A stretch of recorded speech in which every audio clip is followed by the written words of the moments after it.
নবী আলাইহিস সালাম এই শাবান মাসে রোজা রাখতেন সবচেয়ে বেশি। আমরা রোজা রাখার প্র্যাকটিস করব তো ইনশাআল্লাহ। আল্লাহ।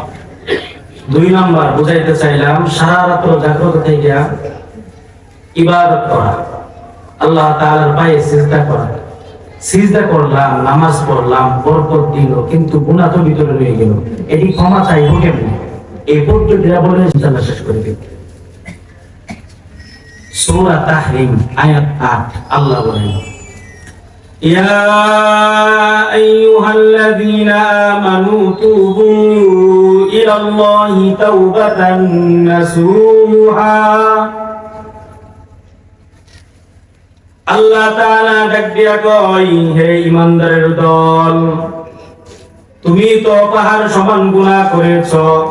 তোমার চোখ দ্বারা জিনা করেছো, কর্ণ দ্বারা জিনা করেছো, অন্তর দ্বারা জিনা করেছো, হাত দ্বারা অপব্যয় করেছো, পা দ্বারা গুনার থেকে দাবিত হয়েছো। এই সবগুলো ক্ষমার জন্য আমার একটি অপশন রয়েছে।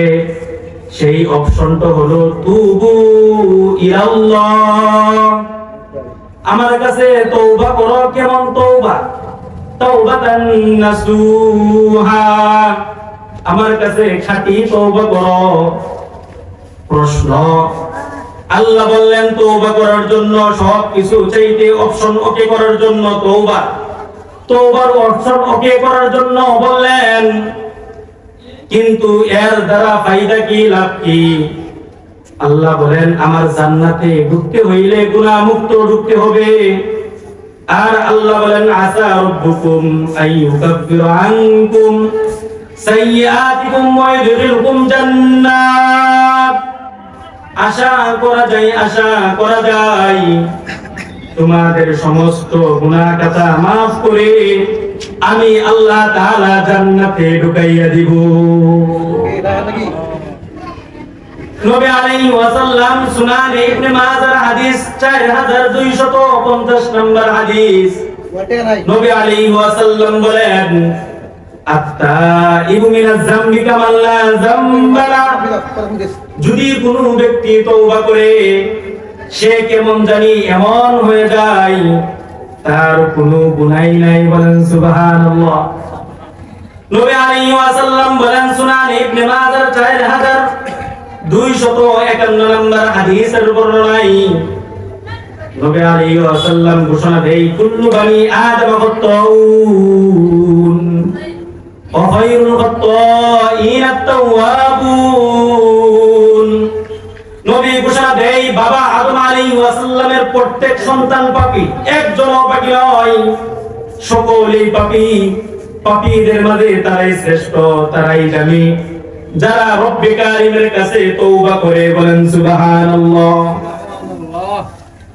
এটার জন্যই তো একটা কিতাব রয়েছে, লফায়াতুল আরব, একটি কিতাব রয়েছে। ওই কিতাবের মাঝে বাদশাহ হারুনুর রশিদের একটি ঘটনা নিয়ে আসছেন। বাদশাহ হারুনুর রশিদ তিনি বাদশাহিত্ব করতেন, রাত্রে 100 রাকাত নামাজ পড়তেন, মানুষের হাজত পূর্ণ করতেন, নিজের হাজত পূর্ণ করতেন, বিবির হাজত পূর্ণ করতেন। রাত্রিতে 100 রাকাত নামাজ পড়তেন। যখন কাবা ঘরের কাছে যাইতেন, কাবা ঘরের কাছে যাইয়া গিলাপ দূরে দূরে বলতেন, আল্লাহুম্মা আনা আনা ওয়া আনতা ওয়া আনতা। এর মানে কি? এর মানে কি, আল্লাহ আমি তো পাপী, তুমি তো ক্ষমা করো। আনাল আউয়ালু বিয-যামবি ওয়া আনতাল আউয়ালু বিল মাগফিরা।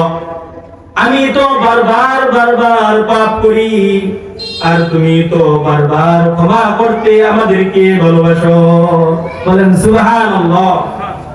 নবী আলাইহিস ওয়াসাল্লাম বলেন, যেই পর্যন্ত আমাদের মৃত্যুটা এই কণ্ঠগত না হবে ততক্ষণ পর্যন্ত বান্দার তওবা আল্লাহ কবুল করে নেবেন। তওবার 4টি শর্ত বলেই শেষ করে দিচ্ছি। 1 নাম্বার শর্ত, আমি যে গুনাহটা করেছি তার প্রতি লজ্জিত হওয়া। এটার জন্যই তো নবী আলাইহিস ওয়াসাল্লাম সুনান ইবনে মাজাহ 4252 নম্বর হাদিসের বর্ণনায় বলেন, আন-নাদামু আত-তাওবা। যে ব্যক্তি অনুতপ্ত হইল, গুনার প্রতি লজ্জা বোধ করলো, কেমন জানি এটাই তার জন্য তওবা হয়ে গেল। 2 নাম্বার যে গুনাহটা করছি এই গুনাহটা আর করব না, গুনাহ থেকে ফিরে আসব। 3 নাম্বার এই গুনাহটা যেন আর ভবিষ্যতে না হয়, এই ফিকিরে থাকা। গুনাহ করলাম, অনুতপ্ত হইলাম, গুনাহ থেকে ফিরে আসলাম, ভবিষ্যতে আর গুনাহ করব না। 4 নাম্বার, যদি কখনো মনের অজান্তে মানুষের ধোঁকায় পড়ে, শয়তানের ধোঁকায় পড়ে অন্যের হক নষ্ট করে থাকি, সেই ব্যক্তির হক আদায় করে দেওয়া। এই 4টি কাজ যে করতে পারবে তাকেই বলে তাওবাতুন নাসুহা। উলামায়ে কেরাম বলেন এই 4 কাজ যে করতে পারবে, আশা করা যায় আসা রাব্বুকুম আইয়ুকাফির আনকুম, আল্লাহ তাআলা তার সমস্ত গুনাহগাতা maaf করে দিবেন। আল্লাহ তাআলার কাছে আমরা দোয়া করব বেশি বেশি, ইনশাআল্লাহ। ইনশাআল্লাহ আল্লাহ তাআলা আমাদেরকে যে কথাগুলো বললাম, সর্বপ্রথম আমাকে আমল করার, পরে আপনাদেরকে আমল করার তৌফিক দান করুন। বলুন আমিন। নাসরুম মিনাল্লাহি ওয়া ফাতহুন করিব ওয়া বাশশিরিল মুমিনিন।